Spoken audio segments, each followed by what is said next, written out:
Hi, and welcome back to the channel. My name is Jay, and I'm a historian who likes talking about the past, concepts about the historical research, and just any events that happen in general. So this past week and today, August the 9th, 2025, marks the 80th anniversary of the atomic bombing of Hiroshima and Nagasaki in August of 1945. Since the first bomb was dropped, the decision to unleash massive nuclear destruction on the civilian population has continued to be controversial.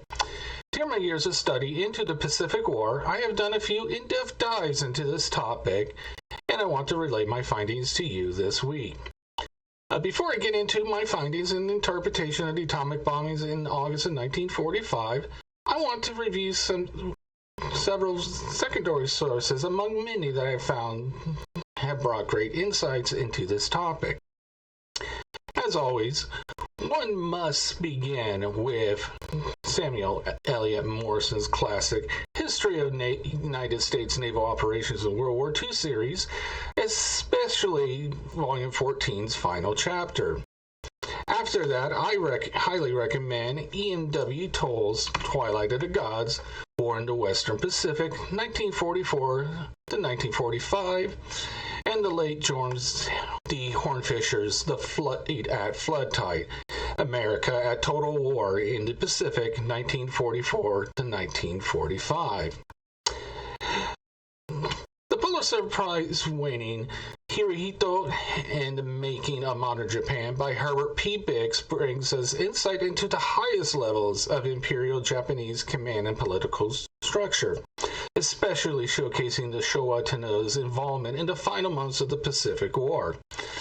On the American side, as I viewed the past through a naval lens, I found that the admirals, Nimitz, Halsey, Leahy, and King, the five-star admirals who won the war at sea by Walter R. Bornemann, the second most powerful man in the world, The Life of Admiral William D. Leahy, Roosevelt's Chief of Staff by Phillips Payson O'Brien, and Master of Sea Power, a biography of Fleet Admiral Ernest J. King by Thomas B. Buell, along with Doris Kearns Goodwin's No Ordinary Time, Franklin and Eleanor Roosevelt, The Home Front in World War II, and David McCullough's Truman are excellent secondary sources.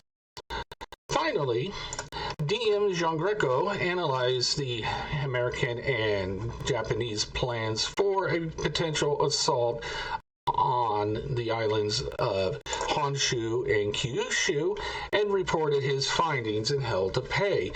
Operation Downfall and the Invasion of Japan. I should note that my copy is actually a first edition copy and is not the adjusted copy that I showed a photo of, but regardless, I think that you will still enjoy that. So contrary to popular belief, Hirohito had been working with peace-seeking members of the cabinet and imperial diet since the fall of 1943. As Hirohito saw himself as a constitutional monarch like that of Great Britain, and had looked up and modeled his reign after George V, the Showa Tenno was working behind the scenes to build up a coalition that would seek out a negotiated peace with the Allies. The key sticking point that the Japanese had was the lack of guarantee that the imperial house would be allowed to remain in place after the hostilities had ended. It should be noted that during 1943 and through 1944, these peace-seeking allies of Hirohito were minor voices in the cabinet, as well as the War Minister and Naval Minister held sway over these meetings. After falling Manila in January 1945, Hirohito and his allies became more forceful in their efforts to see a negotiated peace, as they realized that the time to do so was beginning to run out. On the American side, and British side, due to Churchill and Roosevelt opting for a year first direction for the war, they did not start to think about any peace negotiations or terms until the lead up to the Yalta Conference in February 1945. And even then, it was a secondary topic.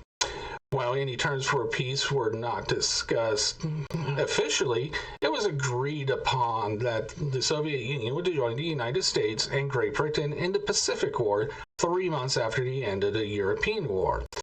This is a key point to remember, as the Red Army was the largest land force at that time, with Stalin giving Zhukov nearly free rein to conduct combat operations as he saw fit. Giving the Soviet Union 3 months to shift the bulk of the Red Army to Asia and allowing time for Zhukov and his staff to draw up their operational plans cannot be understated, as the main focus of combat operations for the Russians would be against the Kwantung Army in China. It was at the Potsdam Conference in July 1904 in which the majority of the terms for a Japanese surrender were agreed upon, but there was not any mention of how the imperial family fit into the surrender. It was during the Potsdam Conference that the Trinity test was conducted at Los Alamos, and once Truman heard the news, he was ecstatic that there would be a plausible option to bring the war to a quicker end. Keep in mind that Truman was a veteran of the Western Front of the First World War, and by the Potsdam Conference, he had been briefed on Operation Downfall. He was horrified with the casualty estimates, both civilian and military, and this weighed on his mind during those days in late July and early August of 1945. Of course, it didn't help that the chiefs of staffs were not in agreement with their recommendations to Truman. Admiral Leahy did not think that the bomb would work in a combat scenario. Admiral King wanted to continue the blockade of the Japanese home islands for a few more months. General Arnold's health issues had started to escalate, so he deferred to General Spaatz and General LeMay's advice. Naturally, Spaatz and LeMay wanted to use the bomb, and General Marshall advocated for using the bomb to save American lives and as a show of force to the Soviet Union. Ultimately, Truman's experiences on the Western Front and General Marshall's advocacy that the atomic bomb would save lives is why the president authorized the use of these weapons against Japan. But was it necessary? Contemporary records and correspondence from the Japanese High Command and Cabinet show that there were some serious concerns about not having enough food to feed the population due to the effectiveness of the American blockade and submarine patrols. Additionally, they were beginning to realize that the Army, Navy, and civilians were demoralized and could stop an uprising. The final straw was the Soviet Union fulfilling their promise to enter the war against Japan on August 8, 1945. While the atomic bombs did help the peace seekers of the Japanese Diet and Cabinet have a greater voice, having the Red Army attacking their forces in Manchuria was the greater concern, as the War and Navy ministers would not be able to fight off both the Soviets on the Asian mainland and the joint American-British invasion of the home islands. All this to say, hindsight can be risky, as on the one hand, when we look at the past, we know the vast majority of the facts and it can seem obvious to us today what the right decision would be. On the other hand, we are not looking at the situation from the viewpoint of the participants, and that can lead us to misunderstanding how a decision like the atomic bomb against Japan was made. I can say that if Roosevelt's health had allowed him to live a few months longer, he would have sided with Admirals Leahy and King, trusting that the Soviet invasion of Manchuria and the blockade of the Japanese home islands would be the final straw for Japan. As it happened, it was Truman that made the decision, and his World War I combat experience was the biggest factor in authorizing the use of the atomic bomb. While Leahy was the most senior officer in the U.S. Armed Forces at this time, Truman, being a former artillery officer, had more trust in the advice he received from Marshall than the admirals. Indeed, as Brian mentioned in his book on Leahy, as Truman got further into his administration, he trusted the advice more so than that of the admirals. With that said, what happened in Hiroshima and Nagasaki 80 years ago cannot be reversed. Any argument about the atomic bombs not being used shows a lack of understanding of how Truman saw the situation.